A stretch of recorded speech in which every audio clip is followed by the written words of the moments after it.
Hello, everybody, and welcome to this edition of AACRAO's Credential Chats. We are joined once again by Rob Coyle from One Ed Tech, formerly known as IMS Global, if you're familiar with that organization.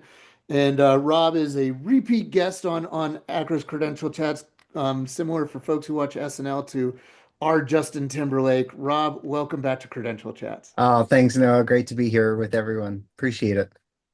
Absolutely. And Rob, you're going to be doing, for folks who see this before the 2026 ACRO annual meeting, you're going to be there in addition to doing presentations, doing a workshop on building the CLR, the Comprehensive Learner Record. And for folks who didn't have a chance to see a previous episode with you where we kind of demystified the CLR, I thought maybe just a quick place to jump in Mhm. is just kind of sharing, just what is the comprehensive learner record for people who have been hearing about it for a number of years, but don't necessarily actually know what it is. How might we demystify that for people that might? That's a great place to start because there's a lot of different ways that people often are talking about the CLR. So from the One Ed Tech perspective, we're talking about the Comprehensive Learner Record standard, right? That's the open standard that was built in partnership with AACRAO and the larger One Ed Tech community, so that we have a consistent recipe, if you will, for how to present CLR data to wherever you're sending it to whoever the receiving is. So it is a data standard for how to include transcript and co-curricular activities in a single electronic record that you can then share to, say, a digital wallet or other places. And so when we talk about standard, when you say data standard, just in case people are unfamiliar, like my mind goes to like VHS as a data standard. That if I had a Sony, a Mitsubishi, Panasonic, it didn't matter what vendor I was using for a VCR player, but it could play a VHS tape regardless. Is that what an accurate way of representing standards? That is exactly right. If for those of us who are, slightly not as young as others, right? We had VHS and beta.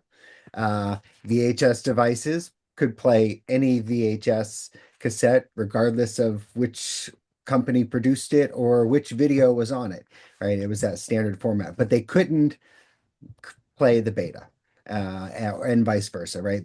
Beta systems couldn't play VHS. So it's the standard kind of industry agreed way that we're going to build a standard. Other examples are USB or HDMI or lots of other things that we use every day that is an agreed upon way across the industry, and lots of different people can produce them. But they all, oh, here's that great word, interoperate with each other. Perfect. And for folks who aren't familiar, Rob's organization, One Ed Tech, is a steward, in addition to other things, a steward of some of these data standards specific to ed tech and in higher education in K-12 as well. And so, I guess I just think of like human highlight reels that, to your analogy, we can play, that you know, we don't want to put them on a laser disc, and then people could only play them on a laser if they have a laser disc player. That this ensures that wherever, well, I guess that is a terrible analogy, but that as we issue these trusted human highlight reels, that regardless of who our software vendor is, as long as they're subscribing to the One Tech standard for CLR, there's going to be that interoperability between our LMS, our SIS, and wallets and all of these other things. Exactly, exactly. Well, so that might be sets the stage then to go into, this workshop you're going to be co-presenting with Mike Simmons and Mark McConaughey of ACRO at the annual meeting. And it's if I'm not mistaken, it's called Building the CLR, and digs into processes and systems, and that part of the foundation of that is this guide Mhm. around building a CLR that even for folks who aren't going to be at the annual meeting, One Tech along with collaborators like ACRO help put together. So maybe kind of just share with us what is this building the CLR guide, and what do people need to know about it?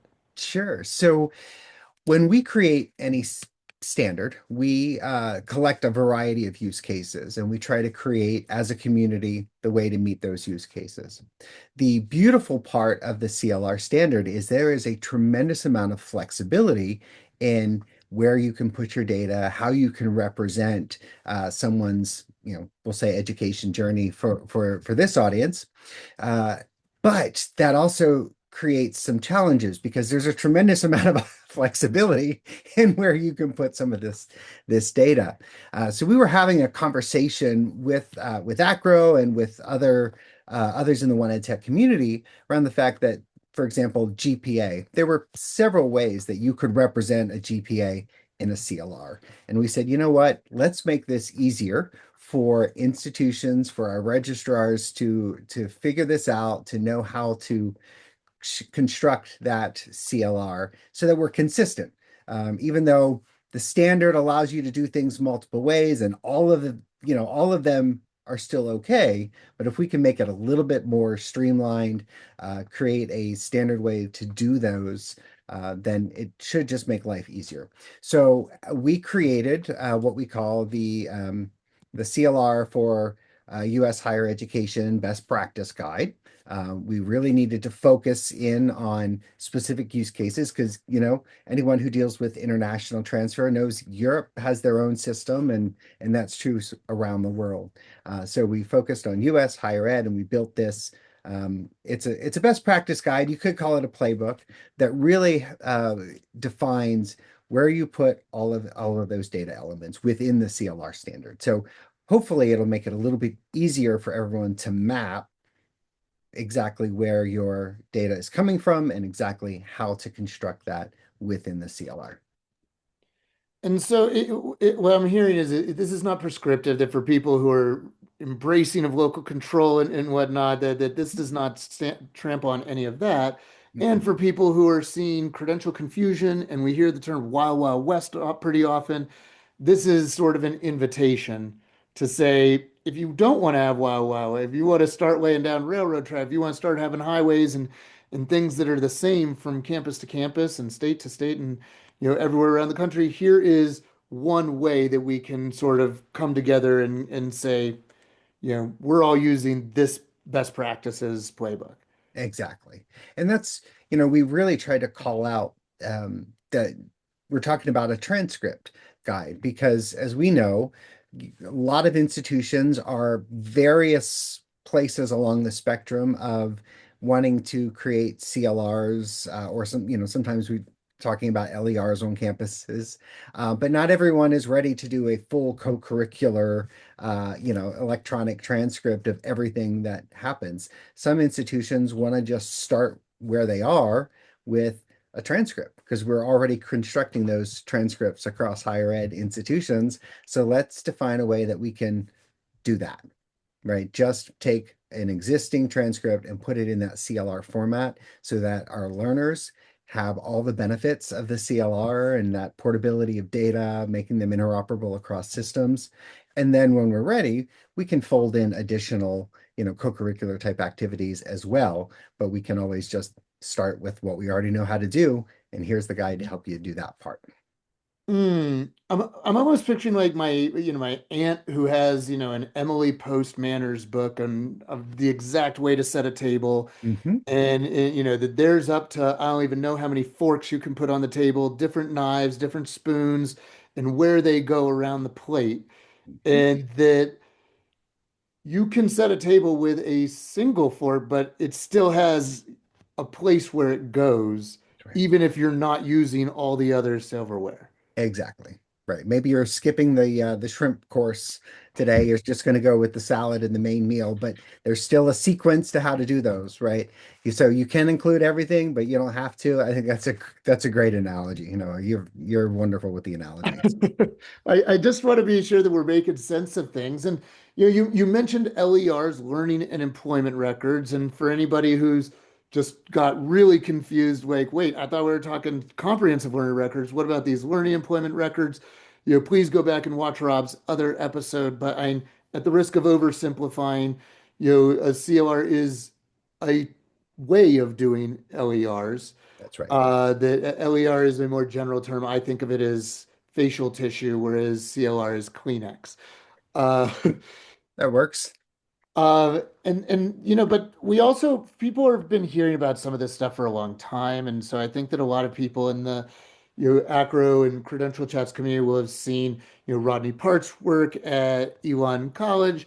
I think anybody who's been to a conference in the last year has hopefully been had a chance to see the University of Georgia CLR work, and maybe just like those two things is a great kind of way for you to explain very different approaches, especially if you're just looking at the front end user experience of the pictures and screenshots you'd see. Can you sort of, do you mind sharing just those two very different approaches, but how we might still have standardized commonality?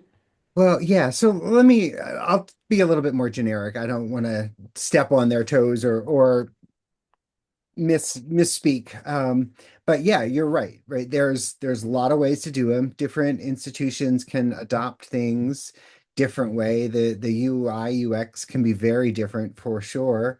And you can work with multiple technology solution providers because there's more than one system out there that can produce a CLR. But at the end of the day, when it comes to putting that data in a structured way so that the learner can use that, it's the same, right? So it's, a really good, I'm just going to go with another analogy, a really good chocolate chip cookie recipe could be in multiple cookbooks, right? You could have lots of different ways to build them, but the base ingredients are the same, and what you take out of the oven is going to be really close. So that's kind of what it is, right? There are different ways that you can do it, different systems, different looks and feel, but at the end of the day, what you're producing at the end, that output, as long as it's all in that consistent, standardized format, you get all the benefits of the interoperability of being able to move things between systems, giving the learner control of their data.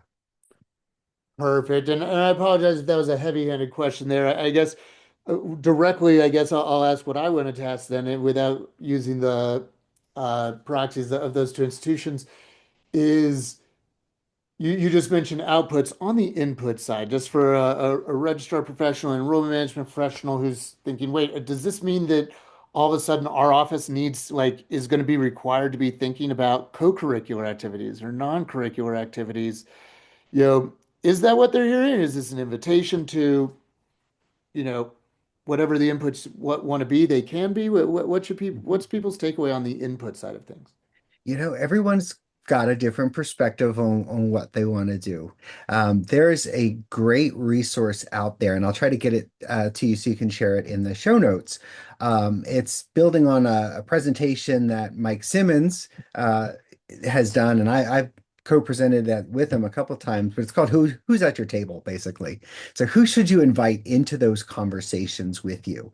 And absolutely, you know, there are things that you can include in a CLR that are coming from different offices outside of the data that a registrar typically would manage.